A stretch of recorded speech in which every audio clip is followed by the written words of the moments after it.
Assalamualaikum warahmatullahi wabarakatuh. Jumpa lagi di Jagat Lelembut.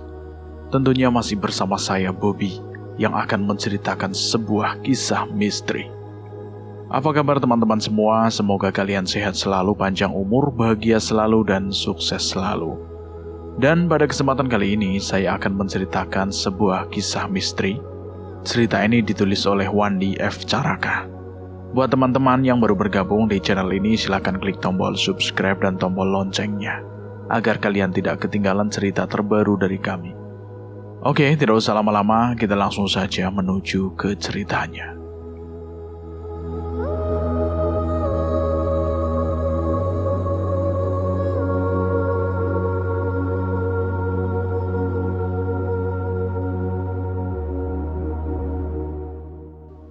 Cerita berawal pada saat umurku masih kanak-kanak, di mana saat itu aku baru belajar mengaji di rumah Pak Ustadz yang bernama Pak Sobri. Pak Sobri mungkin satu dari sekian banyak guru ngaji yang dengan ikhlas memberikan ilmunya dengan menerima anak-anak dari mana saja tanpa meminta imbalan kepada kami. Banyak anak-anak baik cowok maupun cewek belajar di rumah Pak Sobri yang memang lumayan besar. Bukan anak-anak dari kampung sekitar saja, tapi ada pula dari luar kampung. Karena mereka tahu kalau Pak Sobri terkenal akan sifatnya yang pemurah, sabar, dan mendidik dengan sungguh-sungguh. Beliau tidak pernah meminta imbalan, namun sebagai murid, kami juga mengerti dan cukup tahu diri. Setidaknya orang-orang tua kami, para orang tua kami cukup maklum dengan keadaan Pak Sobri yang mantan pegawai sipil. Beliau hanya mengandalkan uang pensiunan yang tidak seberapa besar untuk membiayai hidupnya, walau hanya seorang diri. Maka orang tua kami memberikan uang sekedarnya, bukan uang bayaran atau upah. Lebih tepatnya itu membantu Pak Sobri untuk membeli minyak tanah, karena waktu itu belum ada listrik sebagai alat penerangan. Pak Sobri hanya tinggal seorang diri sejak ditinggal oleh istrinya beberapa tahun yang lalu, sedangkan mereka belum dikaruniai anak. Sehabis sholat maghrib, aku dan beberapa teman berangkat ke rumah Pak Sobri yang kami sebut dengan panggilan Ustadz. Oh iya, Pak Ustadz. Saat itu berusia sekitar 30 tahunan, bertubuh tinggi kurus dengan kopiah hitam yang tidak pernah lepas sebagai penutup kepalanya. Seperti biasanya, kami memulai pelajaran dengan membaca sholawat Nabi, kemudian menghafal ulang pelajaran yang kemarin malam. Setelah itu, baru kami ajari pelajaran baru. Bagi yang belum hafal, maka kami harus mengulang terus-menerus sampai benar-benar hafal dan lancar. Sandi, Bapak mau keluar sebentar ya. Mau ke undangan pernikahan. Tolong kamu awasi anak-anak agar tetap belajar dengan tertib ya, kata Pak Ustadz kepadaku, yang kebetulan duduk di bagian paling depan dekat pintu kamarnya. Iya Pak, jawabku singkat, kembali melanjutkan hafalan tentang acara-acara berwudu dengan benar. Hampir setengah jam kepergian Pak Ustadz, tiba-tiba aku mendengar suara di balik bilik luar, bilik dinding rumah Pak Ustadz itu. Saat itu masih terbuat dari bambu yang dianyam. Kresak, kresak. Persis suara seseorang yang memainkan pagar. Aku mempertajam pendengaranku, dan suara itu tepat terdengar dari luar dinding kamar Pak Ustadz. Dan lebih mengherankan aku, tiba-tiba aku melihat sosok bayangan hitam di dinding bilik itu. Bayangan hitam itu persis seperti seukuran Pak Ustadz, lengkap dengan kopiahnya. Bayangan itu bergerak masuk ke dalam, dan dia berhenti tepat di bawah sebuah gantungan baju. Dengan jelas, aku melihat tangan bayangan itu merogoh saku celana yang tergantung di sana. Dan setelah itu, aku tidak ingat apa-apa lagi. Pikiranku kembali fokus pada pelajaran. 1 jam lebih Pak Ustadz kembali dari undangan, dan dia langsung menuju ke kamarnya. Tak lama, beliau keluar dan bertanya, Sandi, apa kamu lihat orang yang masuk ke kamar Bapak? Emangnya kenapa Pak? Uang di kantong celana Bapak hilang. Pikiranku langsung teringat pada apa yang tadi sempat aku lihat. Tapi Pak, bukannya tadi Bapak yang mengambilnya. Lah, tadi kan Bapak sudah pesan sama kamu. Bapak mau kondangan sebentar. Memangnya kamu yakin lihat Bapak mengambilnya? Yakin. Tapi aku cuma lihat bayangan Bapak saja. Nggak terlihat wujudnya. Oh, jangan-jangan babi ngepet. Tapi kok masih sore, udah gentayangan ya? Pak Ustadz bergumam, seakan berbicara pada diri sendiri. Namun tak urung, kami semua terkejut mendengar kata babi ngepet. Apa babi ngepet itu ada beneran, Pak? Ada, dan di kampung kita ini memang tengah ramai dibicarakan. Banyak warga yang kehilangan uang secara tiba-tiba. Apa nggak sebaiknya kita tangkap saja babi itu dan kita pukulin rame-rame, Pak? Rencana penangkapan sudah diadakan lama sekali. Para pemuda sudah disebar untuk saling melapor bila melihat seekor babi. Karena di kampung kita ini kan tidak ada yang memelihara babi. Maka jika melihat babi, itu bisa dipastikan itu babi ngepet. Pelajaran pun menjadi terganggu, baik anak-anak maupun Pak Ustadz.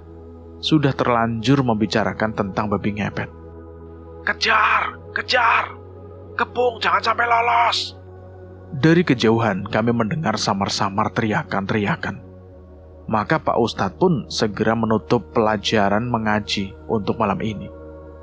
Setelah mencium tangan Pak Ustadz, kami pun berhamburan, bukan untuk pulang, melainkan berlari menuju sumber suara teriakan tadi. Benar saja, di depan sana kami melihat banyak bapak-bapak dan anak muda bergerombol. Mereka tengah mencari-cari sesuatu. Kami semua segera menyeruak di antara kaki-kaki pria dewasa. Tapi kami tidak melihat apapun di sana. Mereka menyoroti dengan lampu senter. Ada juga hanya dengan senter ballpoint. Hampir semua celah baik kolong bangku pedagang ataupun parit kecil tidak luput dari sorotan lampu. Namun hasilnya nihil. Woi, dia ngumpet di sini! Terdengar teriakan yang datangnya dari arah gang sempit. Gak kelihatan, gak ada apa-apa. Sahut orang di dekatku sambil menyoroti gang kecil tadi. Mungkin dia ngumpet di gang tengah, di gang buntu. Gang buntu. Gang buntu itu rumahku. Kalau benar sembunyi di sana, tentu sangat mudah untuk menangkapnya. Tapi apa sebenarnya yang tengah mereka kepung? Kalau benar babi, wah bisa gawat tuh. Gang itu terlalu sempit, hanya bisa dilewati satu orang saja. Andai saja benar babi dan kepepet, sudah pasti dia akan membabi buta menerobos kepungan warga. Kalau warga tidak bertindak gesit, salah-salah mereka yang jadi korban serudukan babi. Apalagi dia memiliki siung atau taring di moncongnya.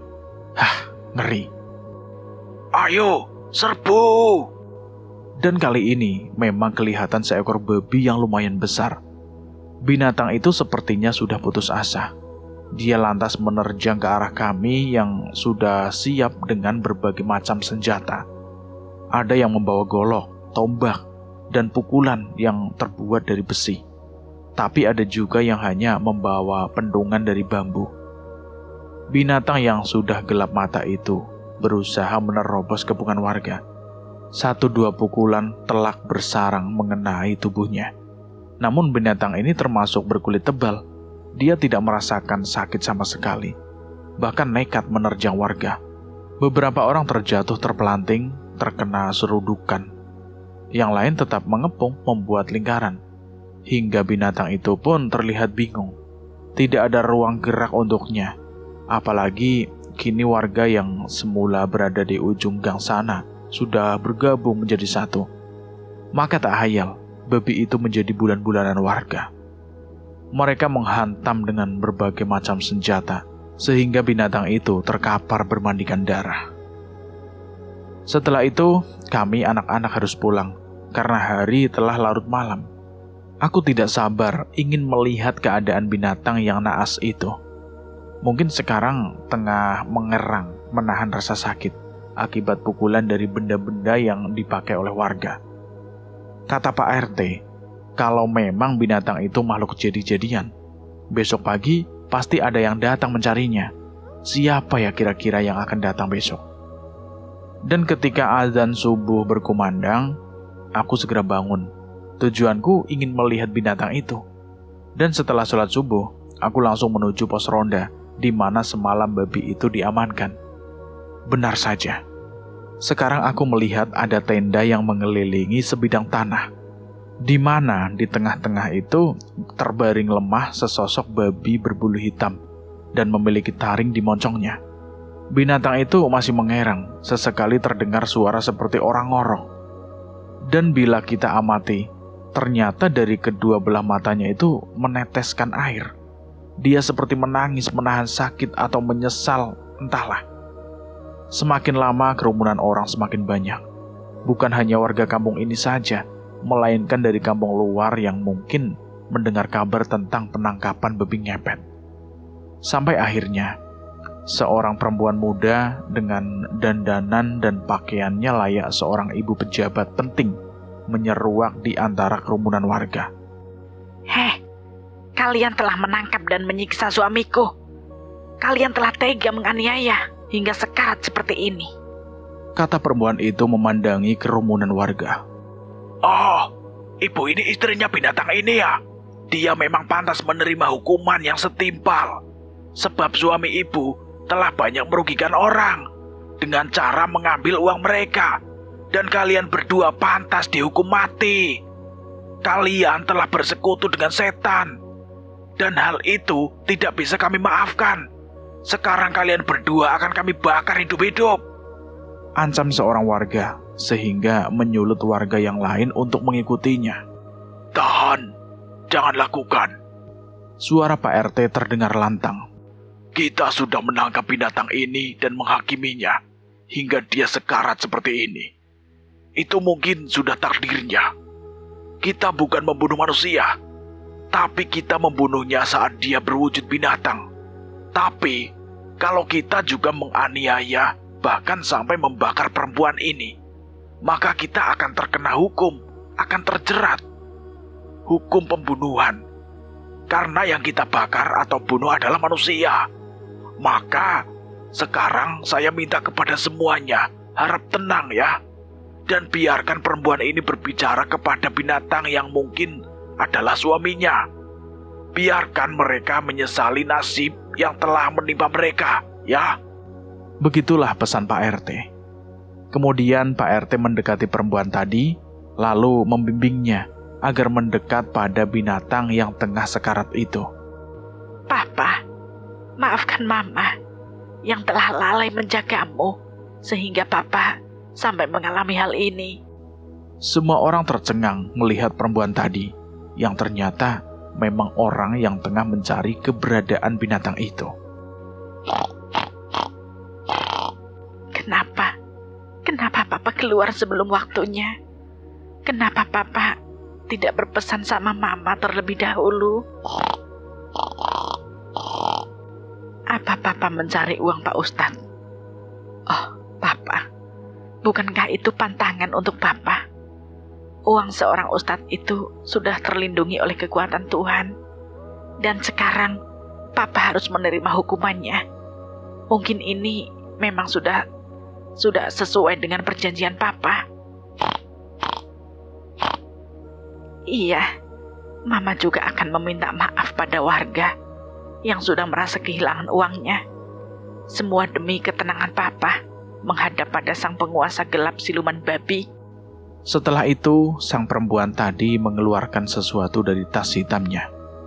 Ternyata, selembar kain yang mirip dengan kulit binatang, bahkan seperti penuh dengan bulu-bulu kasar, atau mungkin itu memang kulit. Kain berwarna hitam pekat itu, ia usapkan ke sekujur tubuh binatang itu. Suara binatang itu semakin terdengar parau, seakan tengah merintih menahan rasa sakit yang menderanya. Dan setelah perempuan itu mengusap pada telapak kaki sang babi, tiba-tiba muncul suatu keajaiban yang memang tidak bisa diterima oleh nalar kita. Aku melihat dengan jelas bagaimana kaki seekor babi yang secara perlahan tapi pasti berubah seperti sepasang telapak kaki manusia.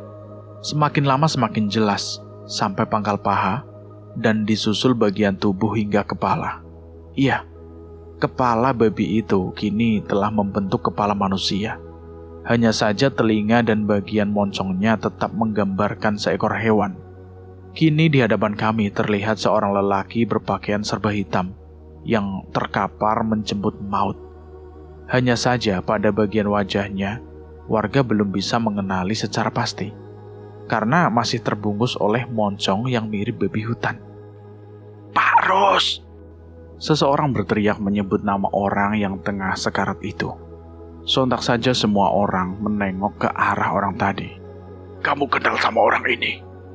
Iya, ini sepertinya aku mengenali dari bentuk tubuh dan lihat gelang serta cincin yang ia pakai. Saya sudah lama bekerja di keluarganya, tapi saya sama sekali tidak mengetahui kalau ternyata dia melakukan pesugihan ini. Karena saya bekerja hanya siang hari saja, jadi sama sekali tidak tahu. Dan dia adalah istrinya yang bernama Karyati. Pantas saja mereka bisa menjadi kaya raya dalam waktu singkat. Perempuan yang bernama Ibu Karyati bangun dari tempatnya bersimpuh. Kemudian dia berkata, Bapak-bapak dan ibu-ibu, saya atas nama istri dari Rustandi memohon maaf kepada semuanya yang telah merasa dirugikan. Semua ini demi memudahkan arwah suami saya untuk pergi menghadap sang junjungannya. Ampunilah segala salah dan dosanya. Enak bener lo minta maaf. Lo tahu, udah banyak warga yang hampir setiap malam kehilangan duit. Mestinya, lo juga gua bikin mampus. ucap seorang pemuda mendadak emosional. Beruntung Pak Ustadz guru ngaji kami datang, dan dia segera melerainya. Sudahlah, apabila ada orang yang telah melakukan kesalahan, meskipun kesalahan itu kita anggap besar, tapi dia meminta maaf, maka sudah seharusnya kita memaafkannya. Dan saya, atas nama pribadi juga warga, memberikan maaf atas kesalahan yang telah ia lakukan di desa ini. Nah, sekarang saya minta semua orang untuk mengikuti saya membaca doa. Bagaimana? Apakah setuju? Pak Ustadz berkata lantang, membuat semua orang akhirnya mengangguk tanda setuju. Semua orang berdiri mengelilingi tubuh lelaki berwajah babi itu. Kemudian Pak Ustadz memimpin membaca doa. Sungguh kuasa Allah. Ketika doa selesai, Pak Ustadz menaruh sorbannya menutupi wajah lelaki itu. Seketika terdengar suara ngorok yang terakhir. Setelah itu hening. Dan ketika Pak Ustadz mengambil kembali sorbannya, maka kini terlihat lelaki berwajah babi itu sudah tidak lagi bernyawa. Innalillahi wa inna ilaihi raji'un. Pak Ustadz mengatakan kalau lelaki bernama Rustandi itu sudah meninggal dunia. Namun itu hanya dalam pandangan mata telanjang manusia biasa.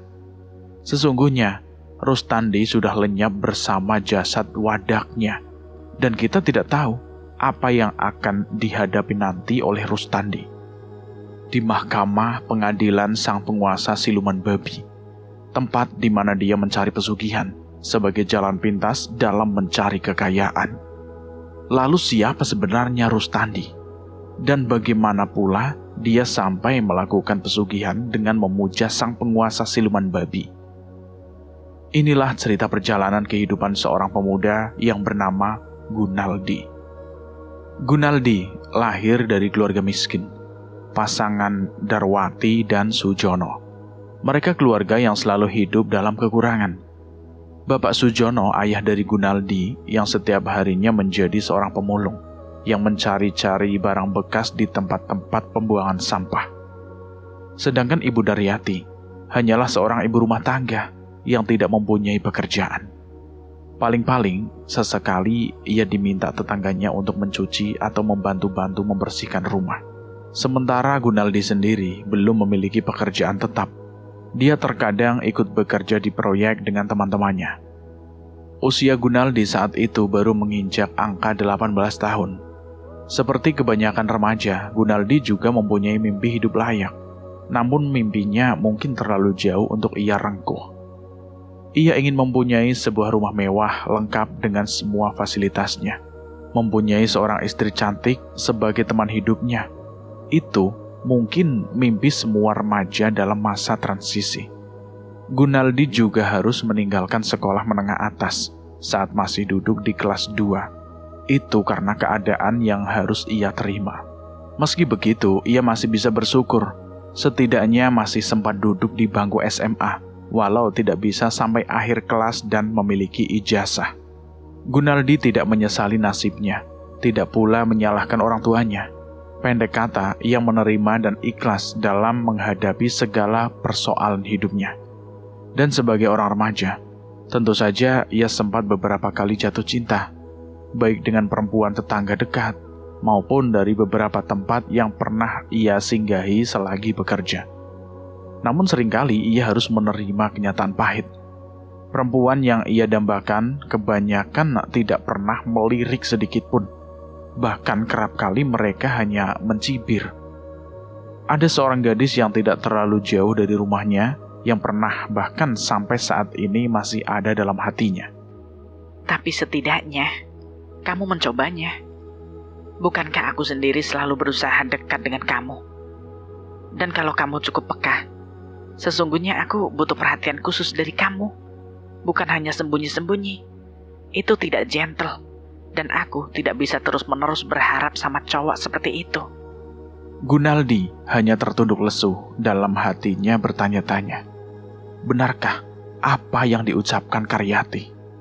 Tapi sekarang sudah terlambat bagi Gunaldi untuk menyadari hal itu. Karyati, cewek yang ia idam-idamkan, mungkin tidak lama lagi akan menjadi milik orang. Penyesalan pun sudah tidak berguna untuknya. Gunaldi menarik nafasnya yang berat. Dia menatap Karyati dengan tatapan yang sulit dimengerti oleh gadis itu. Tapi semua belum berakhir, Lina. Masih ada waktu. Bahkan masih teramat panjang untuk aku membuktikan kalau aku bisa sukses. Dan setelah itu, aku akan datang padamu untuk membuktikan bahwa cinta yang aku miliki bukan hanya isapan jempol belaka. Biarkan untuk saat ini, mungkin aku hanya bisa berangan-angan hidup bersama kamu. Balas Gunaldi seakan berkata pada dirinya sendiri. Sudah, Gun. Kamu harus bisa melihat kenyataan ini. Dan apa mungkin kamu bisa sukses dengan mengandalkan pekerjaan kamu yang sekarang ini? Maaf, aku bukannya merendahkan kamu, tapi terlalu muluk bagimu untuk berangan-angan. Dan sebaiknya kita memang melihat kenyataan yang ada saja. Mimpi itu boleh dan sah-sah saja, tapi jangan terlalu tinggi. Kamu boleh menganggapku bermimpi di siang bolong, tapi pada saatnya nanti, kamu akan mengakui kalau apa yang aku katakan menjadi kenyataan, dan aku tidak peduli dengan keadaan kamu nanti. Aku akan datang merebut kamu dari siapapun yang menjadi suami kamu. Kata-kata terakhir Gunaldi sempat membuat Karyati bergidik ngeri. Apalagi saat melihat sorot mata lelaki yang kini tengah menatapnya tajam. Maaf, Gun. Aku harus pergi sekarang. Ayahku menyuruhku untuk mengantarkan ini pada calon suamiku. Kata Karyati sambil memperlihatkan sebuah bungkusan kecil. Calon suami? Berarti kamu masih tetap perawan, bukan? Tiba-tiba, Gunaldi mendadak kesal mendengar ucapannya. Dia mendekati gadis itu, kemudian menyergapnya. Lepaskan. Apa yang kamu lakukan padaku? Kamu boleh menikah dengan siapapun, tapi aku hanya meminta keperawanan kamu. Gunaldi semakin nekat berusaha membekap mulut Karyati. Namun dengan sekuat tenaga, Karyati memberontak sambil tetap mencari akal. Karyati sadar kalau keselamatan dirinya terancam, dan dia juga sadar kalau tempat itu terlalu sepi, sehingga berteriak pun rasanya akan sia-sia. Tangan Gunaldi semakin erat membekap mulut Karyati agar tidak berteriak. Gunaldi berusaha menarik tubuh gadis itu yang sebentar lagi bisa ia kuasai. Namun sebelum Gunaldi menyeretnya ke balik semak-semak, Karyati melihat ada beberapa orang yang mungkin baru pulang dari ladang. Kesempatan itu ia gunakan dengan menginjak telapak kakinya yang memakai sandal yang bertumit agak lancip. Karuan saja Gunaldi berseru sambil merenggakkan tangannya yang membekap mulut Karyati. Talang! Talang! Teriakan itu terdengar oleh orang-orang tadi. Mereka dengan cepat mendatangi asal suara dan mendapati Karyati yang masih mencoba berontak dari sergapan Gunaldi. Dan tanpa basa-basi mereka lalu menyerbu Gunaldi yang saat itu sudah mulai panik. Tanpa menunggu komando, keempat orang lelaki tadi langsung berusaha melepaskan Karyati yang masih berada dalam cengkraman Gunaldi. Sadar kalau dirinya tidak mungkin mampu melawan keempat orang, maka Gunaldi berusaha untuk kabur melarikan diri. Namun belum sempat dia bergerak menjauh, tiba-tiba salah seorang dari mereka langsung mengayunkan cangkulnya. Bias! Mata cangkul mengenai kaki bagian lutut, membuat Gunaldi terjatuh. Dan kesempatan itu dipergunakan oleh ketiga rekannya untuk ikut melayangkan pukulan dan tendangan. Bahkan ada salah seorang dari mereka yang segera mengayunkan sabit ke kepala Gunaldi. Untung saja Gunaldi masih bisa menghindari. Meskipun begitu, tak ayal sabit tadi sempat merobek punggungnya. Cukup lama Gunaldi menjadi bulan-bulanan mereka. Hentikan! Saya mohon hentikan. Bapak-bapak, jangan sampai membunuhnya. Nanti kita terlibat kasus hukum. Karyati berteriak agar mereka menghentikan penganiayaan terhadap Gunaldi. Keempat lelaki tadi seketika sadar dan mereka menghentikan penganiayaannya. Bapak-bapak, saya mengucapkan terima kasih atas pertolongan Bapak sekalian. Saya tidak tahu bagaimana nasib saya jika tidak ada bapak-bapak semua. Iya, kami juga minta maaf karena hampir saja membuat bajingan ini mampus. Sebenarnya kamu mau kemana? Saya mau ke rumah calon suami saya untuk mengantarkan ini, tapi saya dihadang dia. Oh, kalau begitu, sebaiknya kamu pulang, balik ke rumah kamu. Apalagi sekarang sudah sore. Kami khawatir kalau ini sudah menjadi pertanda buruk. Mari kami antar. Kebetulan kita semua ini kan warga yang sama dengan keluarga kamu. Terus bagaimana dengan dia? Saya takut dia mati kehabisan darah.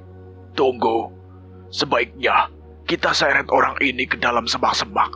Seandainya dia mati pun, tidak ada yang tahu kalau kita yang menganiaya. Lagi pula, itu memang sudah sepatutnya menjadi hukuman buatnya. Kemudian keempat orang tadi segera menyeret tubuh Gunaldi ke semak yang lebih jauh dari tepi jalan.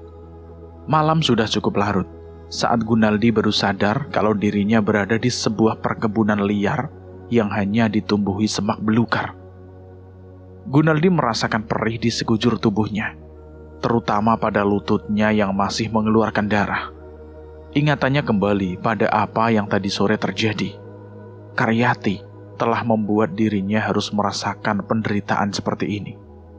Gunaldi merasa tenggorokannya kering, dia ingin minum. Untuk pulang ke rumah rasanya tidak mungkin.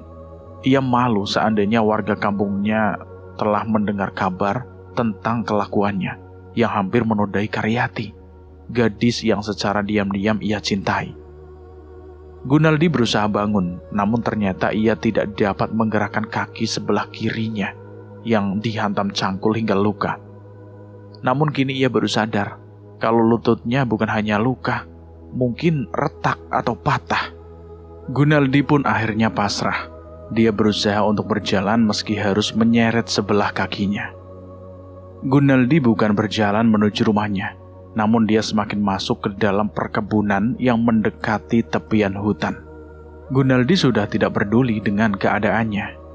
Dalam pikirannya, dia hanya ingin tetap hidup. Dengan susah payah, Gunaldi terus berusaha menyeret kakinya untuk dapat mencapai tepian hutan. Namun tenaganya sudah terkuras, sementara lututnya kembali mengeluarkan darah karena harus terus bergerak. Matanya mulai berkunang-kunang, kepalanya berdenyut-denyut, dan beberapa saat kemudian, Gunaldi kembali tergeletak tak sadarkan diri. Binatang malam banyak berkeliaran di sana. Sesekali binatang-binatang itu mendekati tubuh Gunaldi yang masih tergeletak tanpa daya. Dan ketika Gunaldi tersadar, betapa terkejutnya saat melihat seekor babi hutan yang cukup besar dan sangat menakutkan. Suara binatang itu semakin terdengar cukup dekat. Gunaldi berusaha bangkit dan coba untuk berdiri. Namun keadaannya cukup lemah, dia kembali terduduk. Binatang besar dengan bulu-bulu kasar yang memiliki taring seperti gelang menatap tajam ke arah Gunaldi. Binatang itu kian mendekat dan kini sudah berada di depan wajah Gunaldi yang nampak mulai putus asa. Tapi apa yang terjadi sungguh di luar dugaan. Hewan itu mendekatkan moncongnya dan dengan perlahan dia mengendus wajah Gunaldi. Gunaldi merasa jijik bukan main, jangankan untuk menyentuh atau disentuh. Melihatnya saja sudah jijik. Namun apa yang dapat dia lakukan? Mengusirnya. Itu tidak mungkin. Binatang itu cukup besar, mungkin tenaganya berkali-kali lipat dibandingkan tenaganya. Maka dia hanya pasrah saat binatang itu yang ternyata menjilati luka-luka di wajahnya. Sungguh aneh. Seketika itu pula Gunaldi tak lagi merasakan sakit akibat lebam di wajahnya yang juga berlumuran darah. Gunaldi mengusap wajahnya, dia tidak lagi merasakan sakit. Maka dia pun membiarkan binatang itu menjilati seluruh luka-lukanya. Karena Gunaldi menyadari kalau binatang itu ternyata telah menyelamatkannya. Perlahan-lahan Gunaldi mencoba untuk berdiri, namun tidak berhasil. Lututnya mungkin remuk atau patah. Dia pun memandangi babi besar itu yang juga memandanginya dengan sorot matanya yang merah. Terima kasih. Kamu sudah menolong, menyelamatkan nyawaku. Tapi aku belum bisa untuk berjalan. Siapa kau? Dan mau apa ke tempat ini? Gunaldi terkejut saat mendengar suara yang bertanya kepadanya. Gunaldi memandangi sekelilingnya yang hanya terlihat sunyi. Tidak ada seorang pun yang berada di sana. Siapa yang bicara? Aku yang bicara.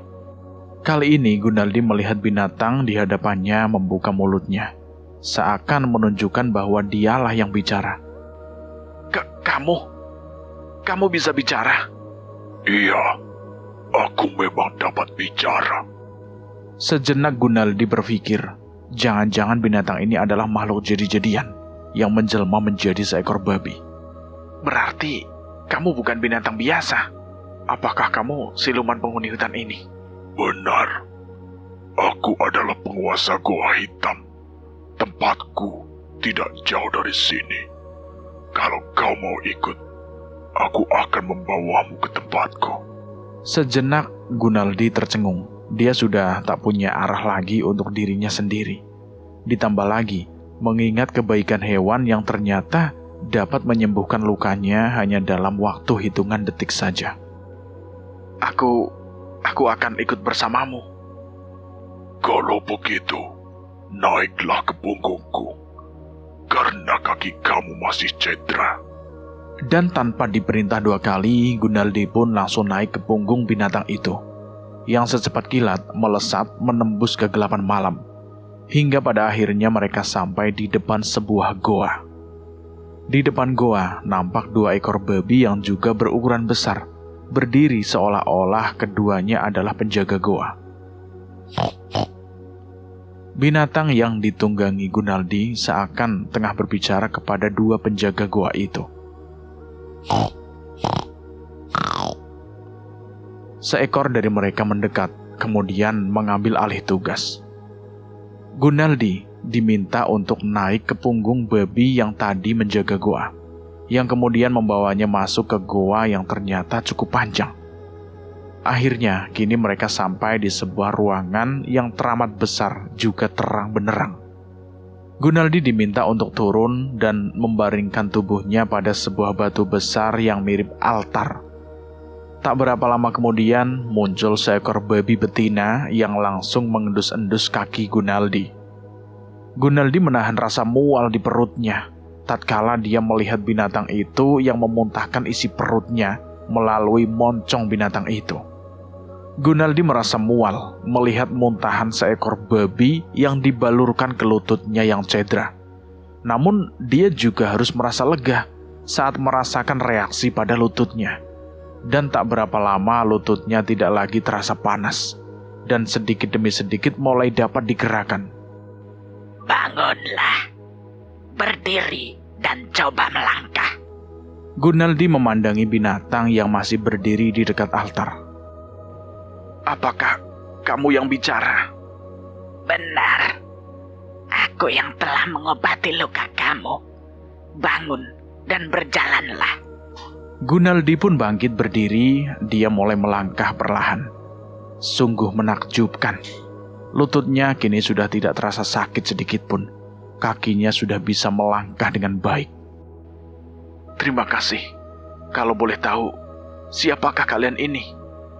Wujud kalian memang binatang, namun kebaikan kalian melebihi kebaikan sifat manusia. Manusia lebih suka menyakiti dan selalu senang melihat orang lain menderita. Kami adalah bangsa terbuang. Kami terlahir juga dari manusia yang mempunyai sifat binatang. Kami terbentuk dari perpaduan antara keserakahan dan kesengsaraan. Maksud kamu? Nenek moyang kami adalah seekor babi betina. Pada saat itu, nenek moyang kami terjerumus dalam lubang jebakan yang dibuat oleh manusia. Namun, moyang kami masih bisa selamat karena saat itu ditolong oleh seorang lelaki remaja yang kebetulan tersesat di dalam hutan. Sebagai rasa terima kasih, lalu moyangku membawa orang tersebut ke sarangnya. Dan laki-laki itu begitu takjub ketika masuk ke sarang yang ternyata banyak tersimpan harta bagi manusia, seperti emas, perak, dan berlian. Moyang kami sendiri tidak mengerti dan tidak mengenal benda-benda itu, sebab kami hanya mengenal apa yang bisa kami makan saja. Orang itu berkata, bolehkah ia meminta benda-benda itu? Untuk apa? Kemudian, orang tadi menjelaskan bahwa benda-benda tersebut adalah barang yang disebut harta karun oleh manusia. Moyang kami segera tahu kalau watak manusia itu adalah serakah. Maka moyang kami mengajukan sebuah syarat. Lelaki itu harus mau menikahinya agar semua masalah budi bisa terbayar lunas. Pria itu pun setuju. Mereka pun menikah dan tinggal di dalam gua itu. Setelah beberapa waktu berlalu, manusia yang menurut cerita bernama Koswara itu pun jenuh. Dia bosan hidup di dalam gua. Dia juga bosan harus hidup bersama seekor binatang. Perselisihan pun terjadi. Manusia serakah itu ingin mengambil semua harta yang ada. Tentu saja moyang kami mencegahnya, karena dia takut pada suatu hari nanti banyak manusia lain yang akan datang mencari harta di tempat ini. Manusia yang bernama Koswara itu pun memilih mengalah untuk tinggal di dalam gua bersama istrinya. Namun dengan satu syarat, dia meminta agar istrinya mengubah wujudnya menjadi manusia, menjadi seorang wanita cantik. Moyang kami termenung berpikir, bagaimana mungkin dia bisa merubah wujudnya menjadi manusia. Untuk beberapa saat, binatang tadi terdiam. Lalu, bagaimana selanjutnya? Tentu saja, moyang kami menangis, sebab permintaan itu adalah hal yang tidak mungkin. Namun, keanehan atau keajaiban pun terjadi. Tangisan moyang kami mengeluarkan air mata.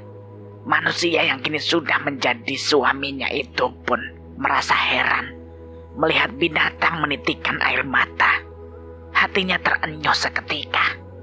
Dan entah mengapa, tiba-tiba dia merasa kasihan, iba melihat istrinya menangis.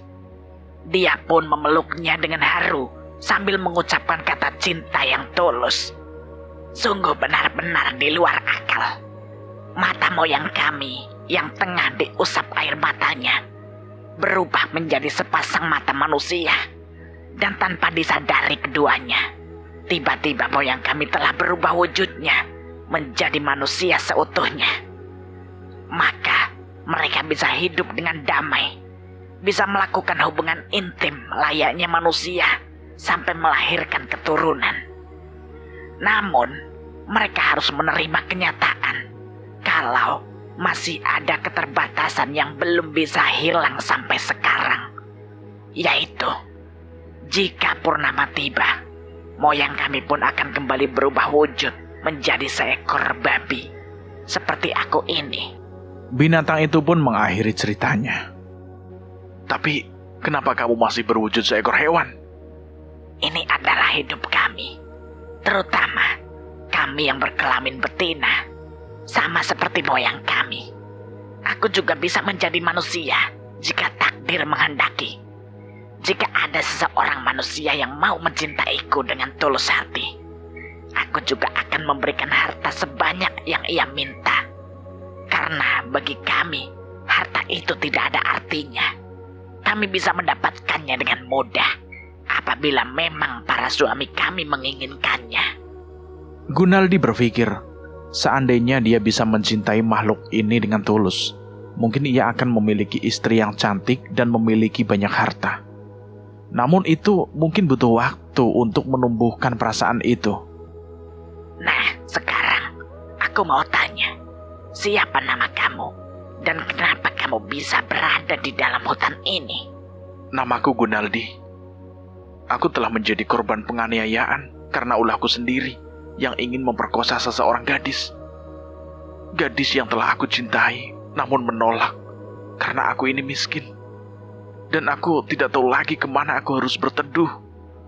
Untuk pulang rasanya aku malu pada keluargaku dan juga pada warga yang mungkin akan mengucilkan aku, bahkan mengusirku. Kaumku memanggil namaku Dewi Cahaya Wulan Kencana. Aku adalah putri penguasa Goa Siluman ini. Kenapa aku diberi nama Dewi Cahaya Wulan? Sebab pada saat nanti, ketika bulan mengeluarkan cahaya emas, maka saat itulah aku juga akan menjelma seperti seorang putri raja. Namun semua tidak pernah tahu kapan rembulan bercahaya emas akan tiba. Dan itu mungkin hanya dongeng untuk memberikan harapan kosong untuk diriku. Meskipun ada beberapa peramal yang mengatakan saat itu sudah dekat. Oh, kalau begitu, mohon maaf. Ternyata tuanku putri adalah seorang putri raja. Maukah Tuan menolong aku, memberikan tempat perlindungan untukku? Karena aku tidak tahu lagi harus pergi kemana. Gunaldi berkata sambil bersujud di bawah kaki binatang yang ternyata putri dari penguasa Goa Siluman.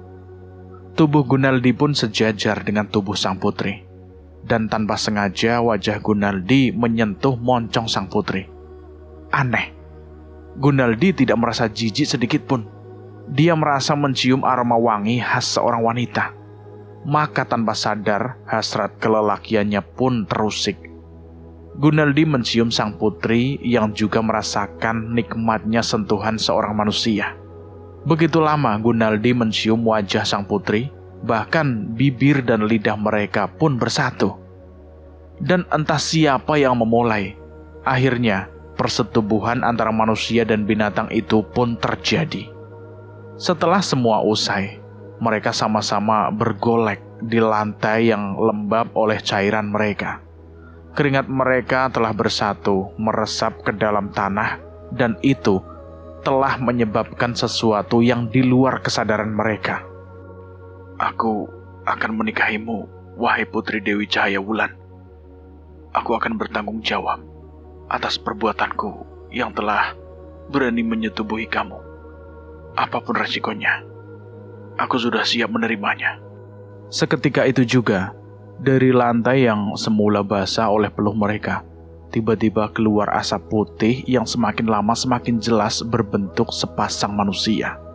Dan Dewi Cahaya Wulan Kencana pun segera menyadari siapa sosok yang terbungkus asap tipis itu.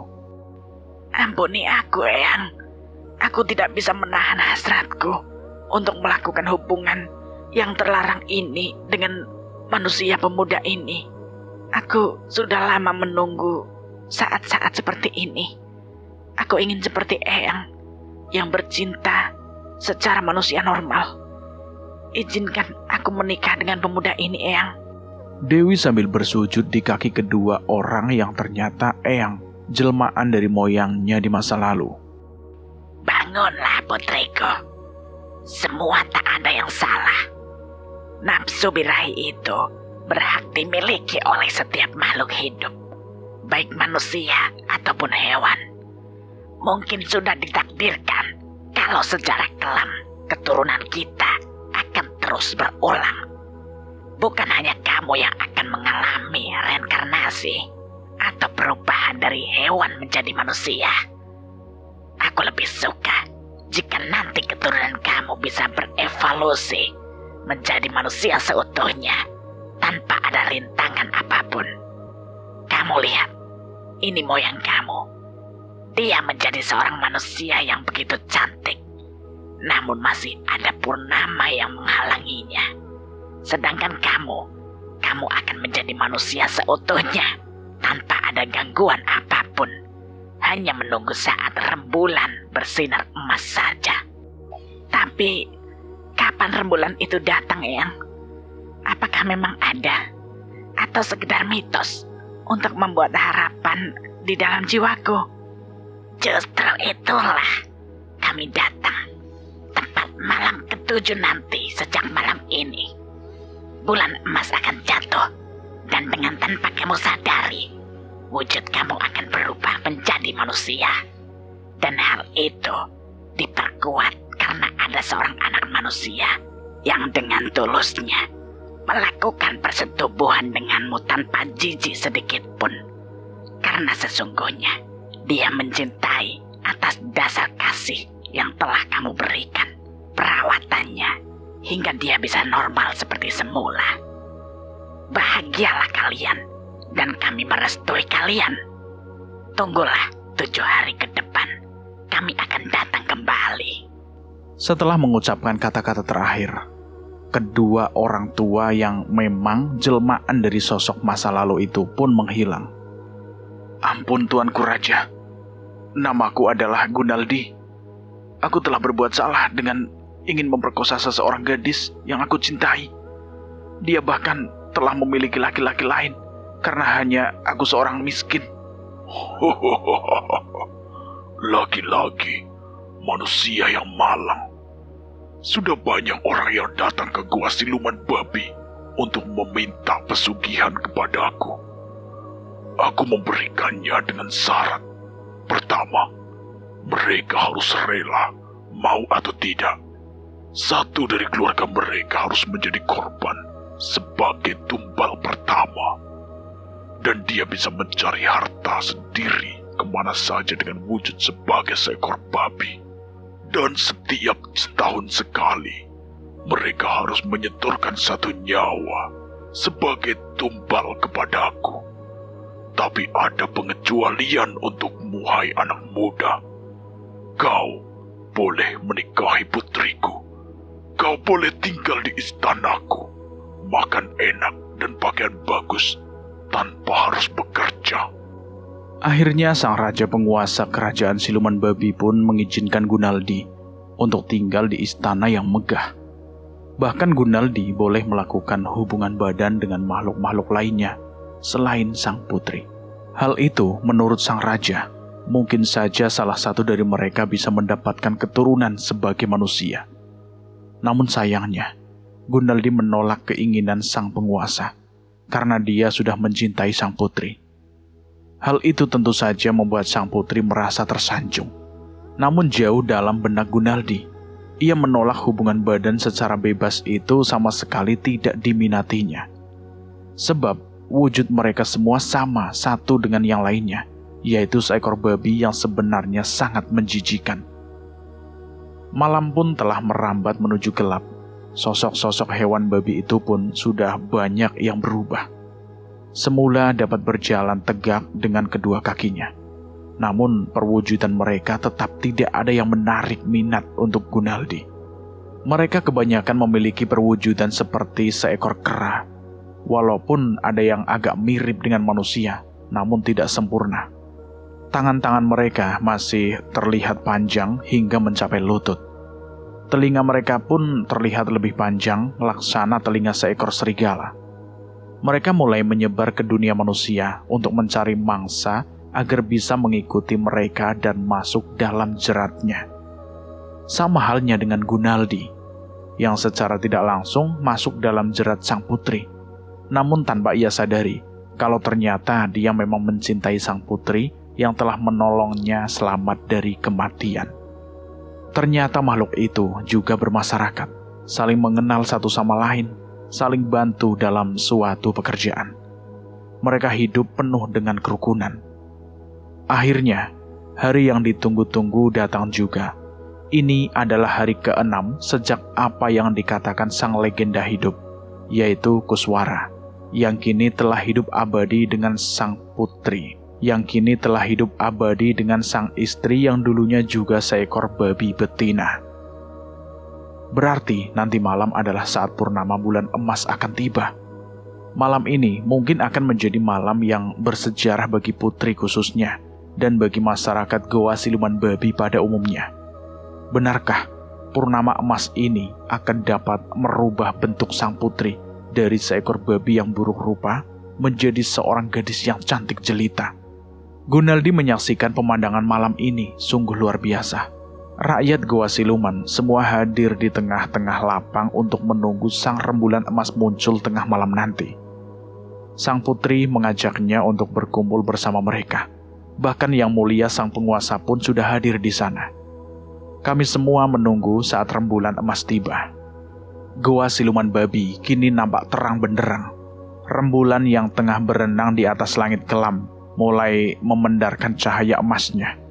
Cahaya emas kemudian melingkar semakin melebar, menebar menerangi semesta alam Goa Babi yang kini sudah berubah menjadi sebuah kerajaan besar dengan ribuan rakyatnya.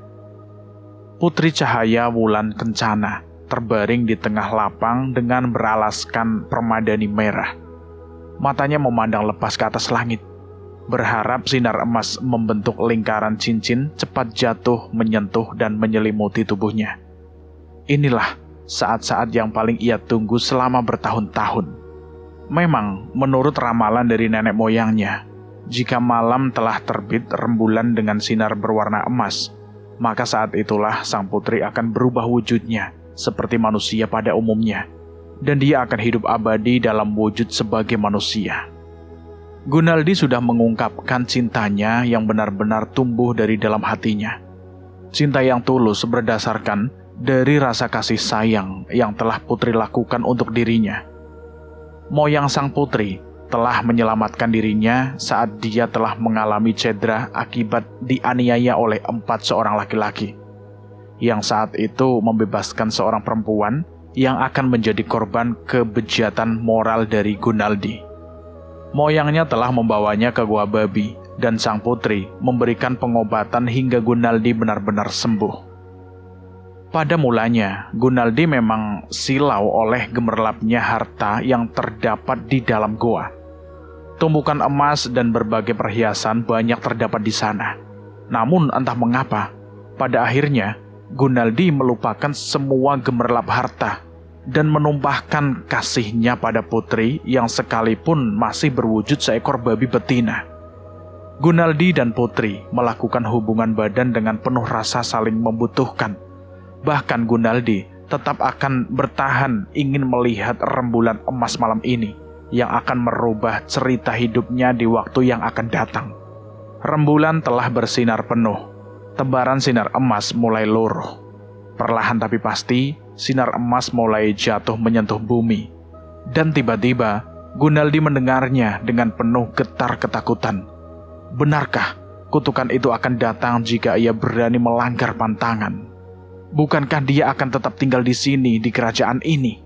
Atau mungkin juga pada suatu saat jika Gunaldi mulai jenuh, maka ia akan pergi keluar meninggalkan kehidupannya di sini. Kehidupan yang sudah pasti akan membuatnya bosan dengan rutinitas sehari-hari. Sejak Putri Cahaya Wulan Kencana berubah wujudnya menjadi manusia, menjadi seorang wanita cantik yang mungkin hanya terbayang dalam cerita dongeng saja. Sejak itu pula, mereka menjalani kehidupan yang layak sebagai suami istri. Mereka tinggal di istana dengan didampingi dayang-dayang dan pelayan-pelayan istana. Namun semua wujud mereka sama sekali tidak menarik di mata Gunaldi. Terkadang ia masih merasa jijik jika seorang pelayan datang dalam wujud seekor babi, namun dapat berjalan dengan kedua kakinya. Padahal awal pernikahan, tentu saja Gunaldi merasa senang. Betapa tidak, ia selalu ditemani seorang putri cantik dengan bentuk tubuh yang sempurna, sehingga tidak ada kata bosan untuk melakukan hubungan kemesraan, dan hampir setiap saat mereka melakukan itu. Hingga pada beberapa bulan kemudian, sang putri mulai hamil, dan tidak berselang lama ia pun melahirkan. Wujud sang putri memang manusia, wanita cantik yang begitu mempesona. Namun ada sisi lain yang belum bisa berubah. Putri melahirkan anak dengan jumlah di atas rata-rata manusia pada umumnya. Iya, Putri telah melahirkan 13 ekor anak yang berwujud campuran. Ada yang berwujud manusia, dan yang berwujud hewan seperti babi. Dan ada juga manusia berkepala babi, atau sebaliknya. Kelahiran istrinya mendapat sambutan antusias warga dari kerajaan Goa Siluman Babi. Mereka mengeluh-elukan kecantikan dan keperkasaan anak-anak bayi yang baru saja dilahirkan. Ada yang senang dengan anak berwujud manusia, namun banyak pula yang menyukai kalau wujud hewan ini lebih mereka sukai. Untuk hari-hari berikutnya, Gunaldi mulai disibukkan dengan mengasuh anak-anaknya yang berjumlah 13 itu. Dia pun merasa pusing dan bingung. Jika Gunaldi mengurusi yang berwujud manusia saja, istrinya akan cemberut seakan dia pilih kasih. Padahal memang harus Gunaldi akui, dia masih suka merasa mual jika harus mengurusi anak-anaknya yang berwujud hewan itu. Percekcokan kecil mulai sering terjadi. Istrinya mulai menganggapnya tidak setia. Tidak bisa menjadi ayah yang baik dengan mengabaikan kasih sayang terhadap anak. Bahkan Gunaldi sempat membayangkan, seandainya pada tahun atau bulan berikutnya istrinya harus melahirkan lagi. Berapa banyak jumlah anak-anak nantinya. Dan mungkin dia tidak akan pernah dapat menghafal nama mereka satu persatu. Akhirnya Gunaldi mulai sering menyendiri, merenungi perjalanan hidupnya yang kurang beruntung.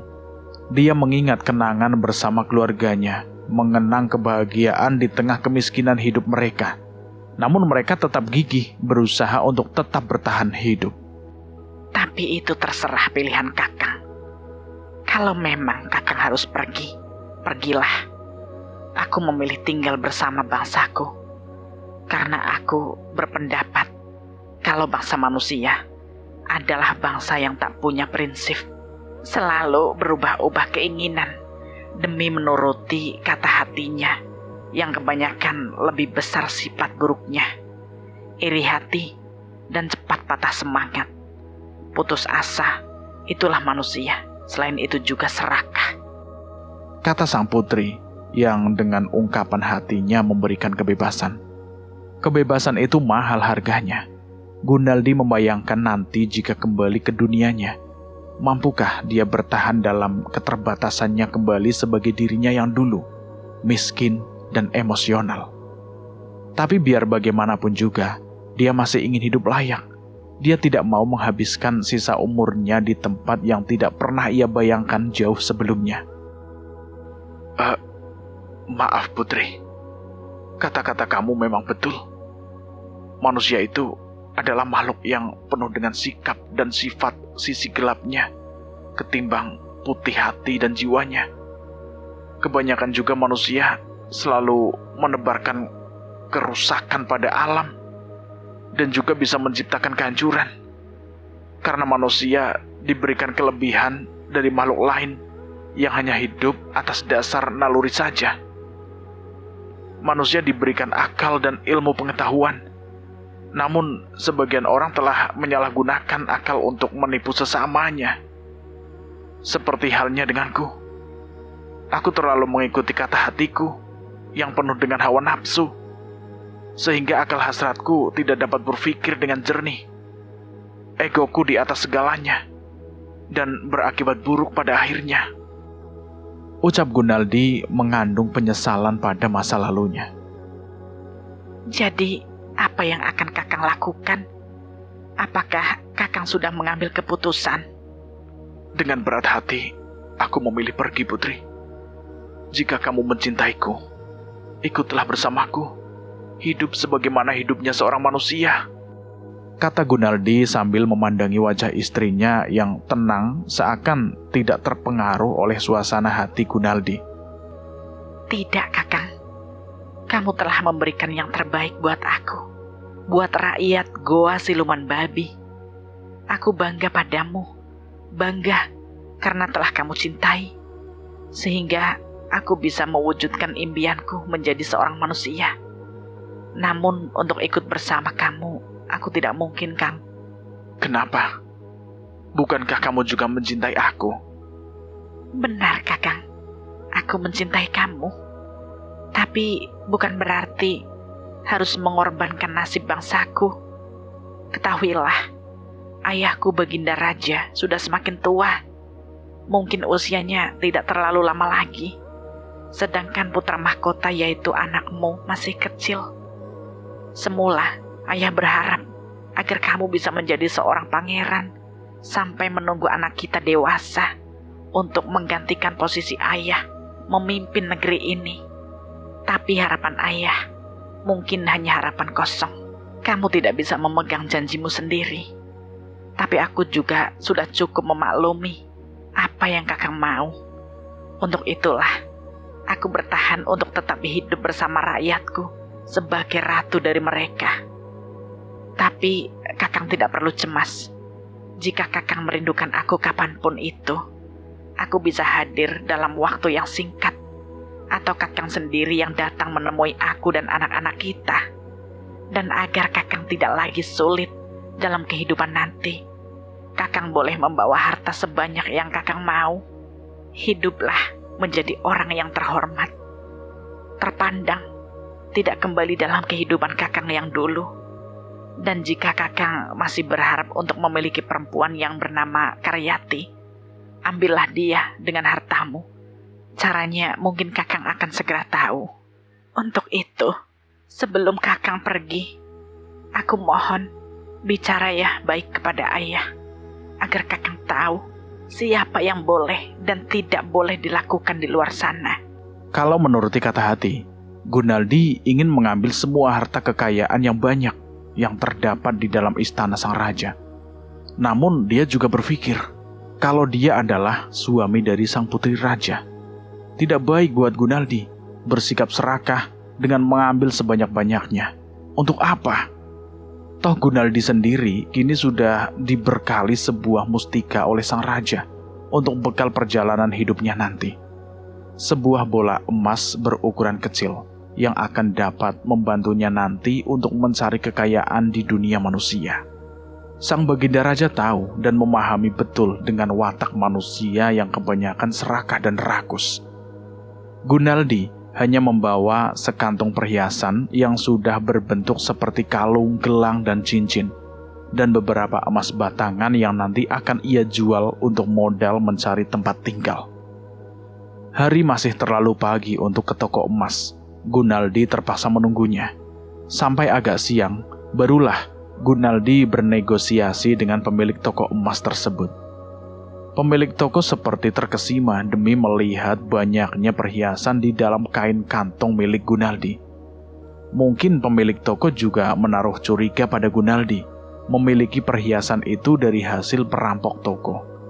Namun demi menjaga keselamatannya juga, pemilik toko bersikap wajar. Setelah mendapatkan uang dari hasil penjualan emas pemberian dari sang putri, Gunaldi mencari sebuah rumah yang cukup sederhana untuk ia tinggali sementara. Lokasi rumah yang ia kontrak itu tidak terlalu jauh dari kampung tempat tinggalnya dulu. Sebuah rumah yang nyaman, Masih banyak pohon-pohon tinggi yang tumbuh di sekitar kebun yang masuk dalam lingkup tanahnya. Ada pohon mangga, pete, dan rambutan. Selain itu juga ada beberapa pohon kelapa yang menjulang tinggi. Sebenarnya Gunaldi ingin cepat pulang ke rumah orang tuanya. Ingin melihat kedua orang tua yang ia tinggal sekian lama. Namun dengan menekan keinginan hatinya, ia hanya sesekali lewat depan rumahnya. Itu pun ia lakukan dengan menaiki sepeda motor dan memakai helm untuk menutupi wajahnya. Hatinya cukup terenyuh, manakala melihat kedua orang tuanya tengah duduk merenung di balai-balai bambu di depan rumahnya. Wajah sang ayah begitu cekung, melukiskan rasa lelah menjalani hari-harinya yang penuh dengan dilema.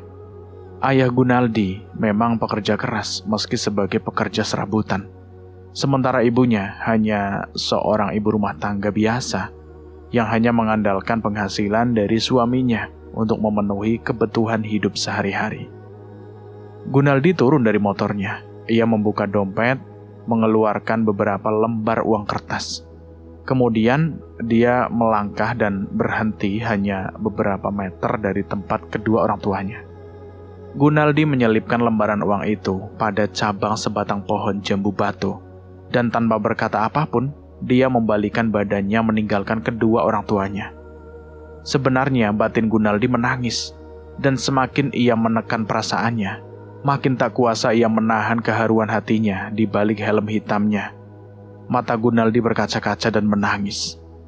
Meskipun hatinya terbuat dari baja sekalipun, dia tetap manusia yang masih ada tersisa rasa kasih dan cinta. Namun bila ia mengungkap kata itu, bukankah rasa cinta yang tumbuh dalam hatinya, melainkan hawa nafsu yang sudah merasuk ke dalam jiwanya. Terbayang bagaimana rasanya sakit hati ketika Karyati mencibir saat Gunaldi menyatakan niatnya untuk mempersuntingnya. Kata-kata gadis itu begitu menusuk jantungnya, sehingga membuatnya menyimpan api dendam. Gunaldi juga sempat melewati rumah juragan tambak yang merupakan ayah dari Karyati. Kebetulan saat itu Karyati tengah menjemur pakaian di halaman samping rumahnya yang terbilang paling mewah. Gunaldi menepikan sepeda motornya. Tanpa turun dia memperhatikan gadis yang dulu ia cintai. Tapi kali ini bukan rasa cinta, melainkan rasa ingin memiliki gadis itu dengan cara apapun. Mata Gunaldi memperhatikan sekeliling rumah berlantai 2 itu. Dia tersenyum sendiri, senyum yang penuh maksud tersembunyi.